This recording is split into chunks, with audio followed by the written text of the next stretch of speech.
हिंदी में यूपीएससी की तैयारी से संबंधित प्रोग्राम्स को देखने के लिए सब्सक्राइब करें study IQ IAS Hindi.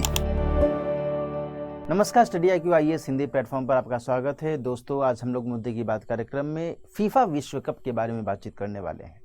FIFA विश्व कप 2022 का आयोजन शुरू हो चुका है।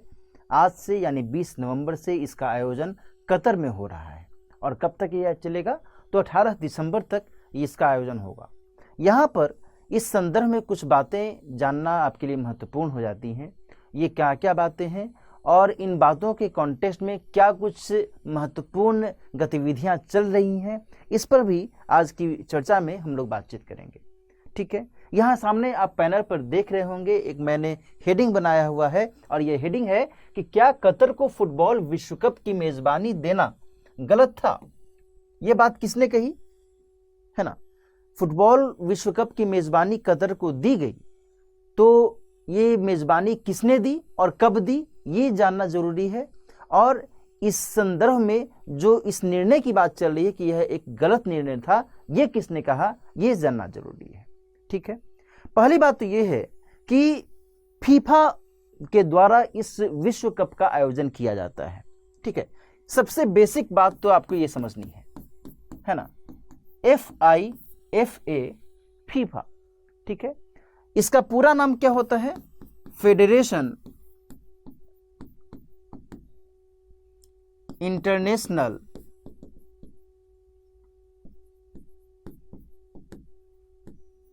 D football association.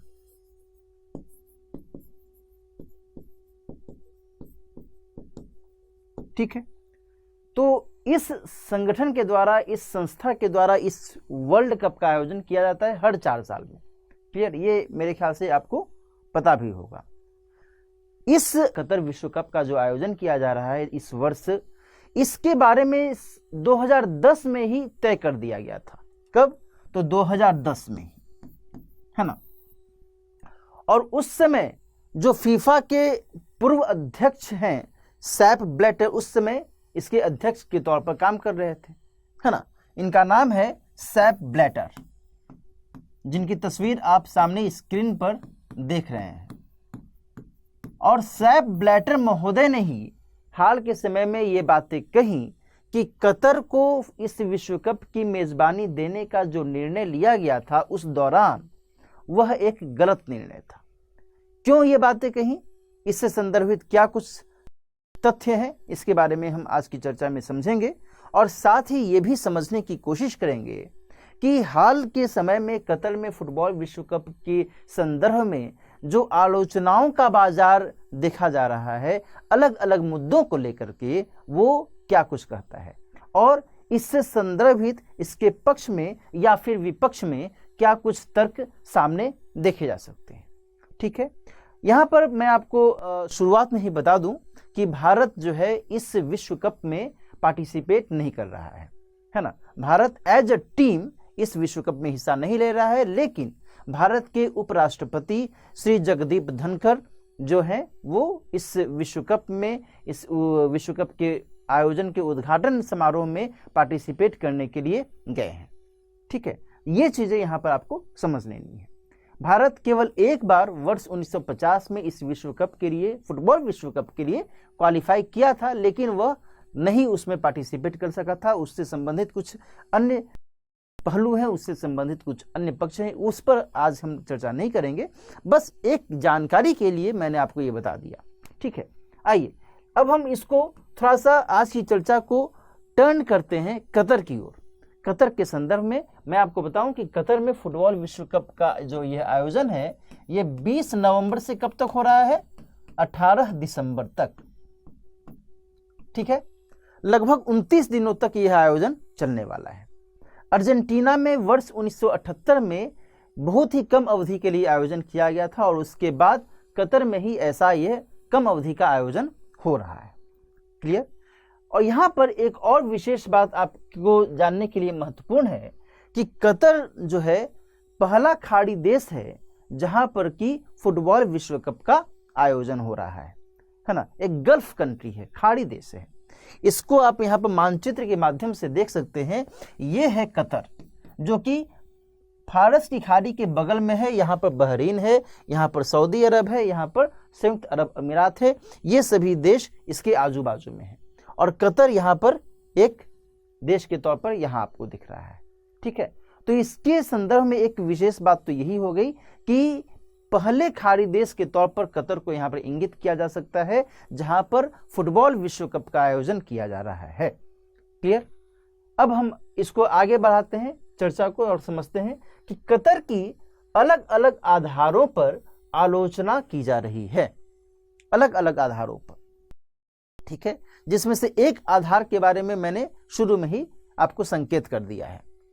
इस संदर्भ में यह कहा जा रहा है कि यहां पर मानवाधिकार का बहुत बड़े पैमाने पर उल्लंघन हुआ है। ठीक है ना? फरवरी 2021 में लास्ट ईयर एक रिपोर्ट आई थी और उस रिपोर्ट में ये कहा गया कि लगभग 6500 से भी अधिक ऐसे प्रवासी मजदूर थे जो कि अलग अलग देशों से, भारत से, पाकिस्तान से, ईरान से, अलग अलग देशों से वहां पर आए थे। वहां के स्टेडियम में, कतर के स्टेडियम का निर्माण करने में और अन्य जो अवसंरचनागत विकास कार्य हो रहे थे इस विश्व कप के मद्देनजर, उस संदर्भ में जो ये प्रवासी कामगार, प्रवासी मजदूर कतर में आए थे, इनको किसी किसी कारण से दुर्घटना का शिकार होना पड़ा और उसके बाद कई ऐसे जो मजदूर थे उनकी मृत्यु भी हो गई, है ना। और इस कंटेक्स्ट में, इस संदर्भ में यह जो देश है यह आलोचना का शिकार हुआ कि यहां पर मानवाधिकार का संरक्षण सही तरीके से नहीं हो रहा है। ठीक है, हालांकि कतर के द्वारा इस मामले में अपना तर्क रखा गया था कि ऐसी बात नहीं है, हमारे यहाँ पर जो व्यवस्था है उसके आधार पर सही तरीके से ट्रीटमेंट किया गया है। लेकिन ये अपना एक तर्क वितर्क की स्थिति यहाँ पर देखी गई, लेकिन ये आरोप तो लगे ही।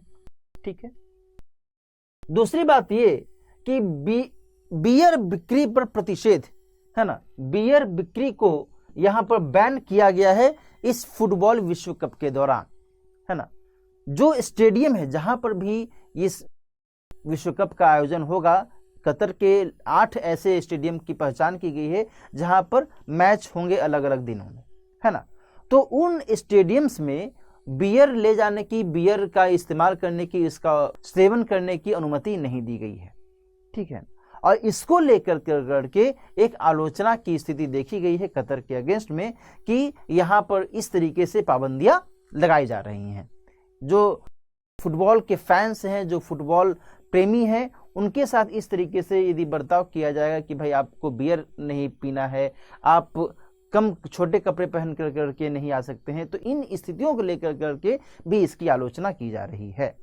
इसके साथ साथ फीफा के पूर्व अध्यक्ष ने भी अपने कुछ तर्क दिए हैं इस कंटेक्स्ट में, है ना, कि कतर में जो आयोजन का निर्णय लिया गया था वर्ष 2010 में, ये एक गलत निर्णय था। और गलत निर्णय इसलिए था क्योंकि उस समय यूएफा यानी कि यूरोपियन फुटबॉल एसोसिएशन के अध्यक्ष महोदय ने और अन्य स्तरों पर भी इस तरीके से दबाव दिया गया था कि कतर को ही 2022 के आयोजन की अनुमति दी जाए, है ना। और उस समय भी ऐसे आरोप लगाए गए थे कि एक तरीके से भ्रष्ट नीति, भ्रष्ट गतिविधि का सहारा लेते हुए कतर को इस विश्व कप की मेजबानी देने की घोषणा की गई। तो ऐसे कुछ आरोप हाल के समय में फीफा के पूर्व अध्यक्ष के द्वारा भी लगाए गए हैं, तर्क रखे गए हैं कि ये जो निर्णय लिया गया था, यह निर्णय एक तरीके से कहा जा सकता है कि दबाव में लिया गया निर्णय था, क्योंकि कतर अपने आप में एक छोटा सा देश है और इस कंटेक्स्ट में इतने बड़े आयोजन के लिए कतर की पहचान करना निश्चित तौर पर एक गलत निर्णय कहा जाना चाहिए। ठीक है, ये बातें हाल के समय में सामने आई हैं। इसके अलावा ये भी कहा गया है कि बियर बिक्री के साथ साथ जो बियर पर निषेध लगाया गया है, इसके अलावा ये भी तर्क दिया गया है कि जो एलजीबीटी फैंस हैं, है ना, इनके साथ बर्ताव को लेकर करके भी एक प्रश्नवाचक चिन्ह लगा है ना, कि जो भी फुटबॉल के एलजीबीटी फैंस से फुटबॉल प्रेमी हैं, जो इस वर्ग से संबंधित हैं, उनको लेकर के वहां पर कतर में किस तरीके से इनके साथ व्यवहार किया जाएगा, बिहेव किया जाएगा, यह अपने आप में एक सवाल खड़ा करता है। कारण इसका यह है दोस्तों कि आपको पता होना चाहिए कि कतर एक मुस्लिम देश है ना, इस्लामिक कंट्री है, मुस्लिम कंट्री है, और इसी कारण से यहाँ पर बियर बिक्री को लेकर करके भी प्रतिबंध लगाया गया है। और दूसरी बात यहाँ पर यह भी कही जा रही है कि यहाँ पर शरिया कानून लागू है ना। इस कानून में समलैंगिक विवाह को या समलैंगिकता को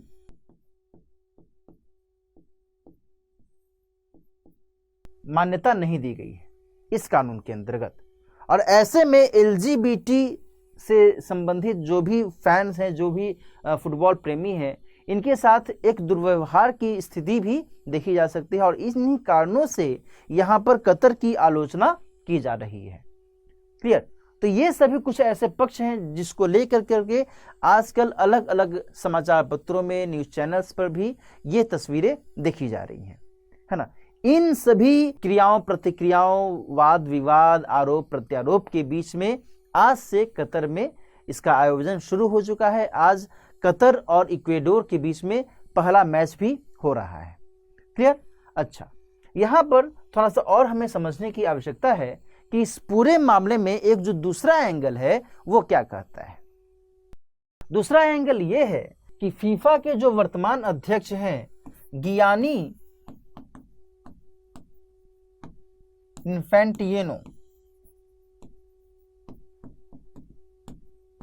है ना, इन्होंने कतर का बचाव किया है ना। चूंकि आज से इसका आयोजन ही शुरू हो गया है, तो कल ही प्रेस कॉन्फ्रेंस को संबोधित करते हुए इन्होंने कुछ बहुत ही मार्केबल बातें कही, कुछ बहुत ही सटीक बातें कही। उन्होंने कहा कि हिपोक्रेसी मत कीजिए, पाखंड मत कीजिए, ठीक है ना।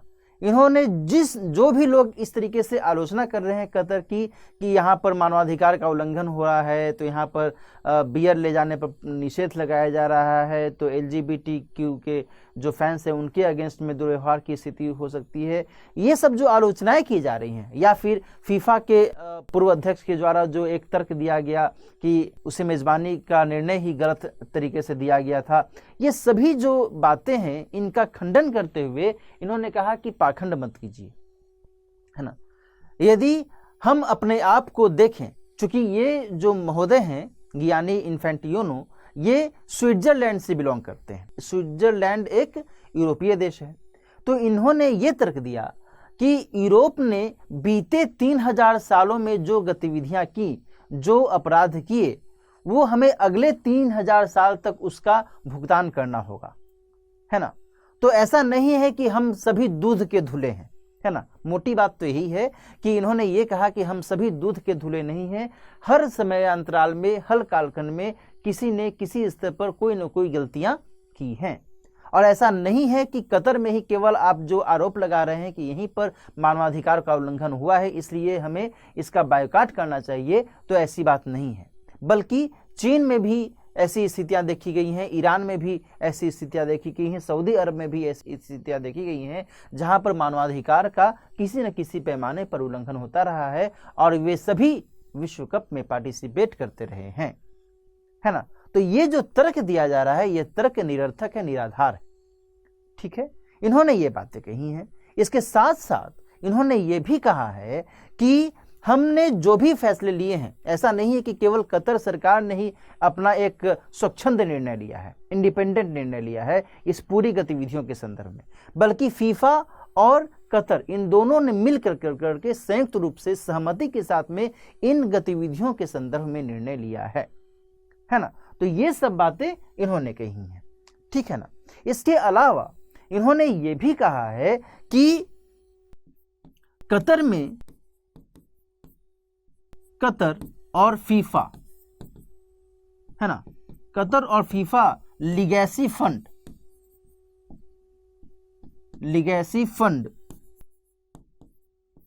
भी एक गठित किया जाएगा, और इस फंड के माध्यम से भारत में 25 मिलियन बच्चों और महिलाओं को सहायता भी पहुंचाई जाएगी, ठीक है। इसके साथ साथ इन्होंने यह भी तर्क दिया है कि जो भी लोग, है ना, इस संदर्भ में इस बात के शिकार है, मानवाधिकारों का उल्लंघन या फिर उनकी मृत्यु हो गई है, उनके परिवार के सदस्य की मृत्यु हो गई है, तो फिर ऐसे लोगों को मुआवजा दिया जाएगा, कंपेंसेशन दिया जाएगा। और इसके लिए कतर में एक अस्थायी कार्यालय की स्थापना की जाएगी, कतर की राजधानी दोहा में।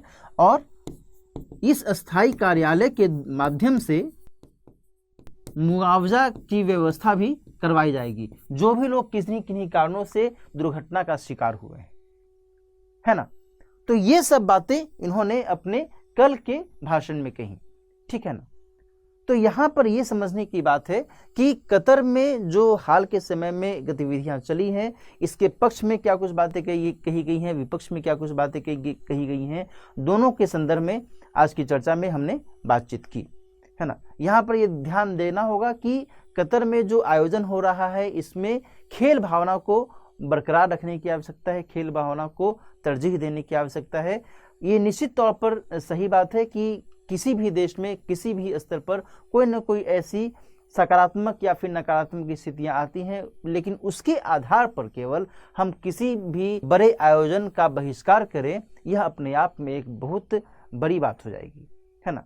यहाँ पर ध्यान दीजिएगा कि इस खेल आयोजन में टोटल 32 टीमें हिस्सा ले रही हैं और ये सभी जो है अलग अलग देशों से आई है ना। हालांकि यहाँ पर ये भी गौरतलब है कि जो रूस है, रूस को इस आयोजन में पार्टिसिपेट नहीं करने दिया गया है, उस पर प्रतिबंध लगा दिया गया है, क्योंकि रूस और यूक्रेन के बीच में जो वर्तमान में 8-9 महीने से जो युद्ध की स्थिति है, उसका ये असर देखा जा रहा है ना। तो आज की चर्चा हम यहीं पर समाप्त करते हैं और आज की चर्चा के बाद एक सवाल मैं आपके लिए छोड़ देता हूं, जो आप उसका उत्तर कमेंट सेक्शन में दे सकते हैं। सवाल यह है कि फीफा विश्व कप 2026 का आयोजन किस देश में होगा या फिर किन देशों में होगा, इसका उत्तर कमेंट सेक्शन में दीजिए। मिलते हैं किसी और मुद्दे की बात कार्यक्रम में किसी और महत्वपूर्ण मुद्दे के साथ, तब तक अपना ख्याल रखिए। All the best.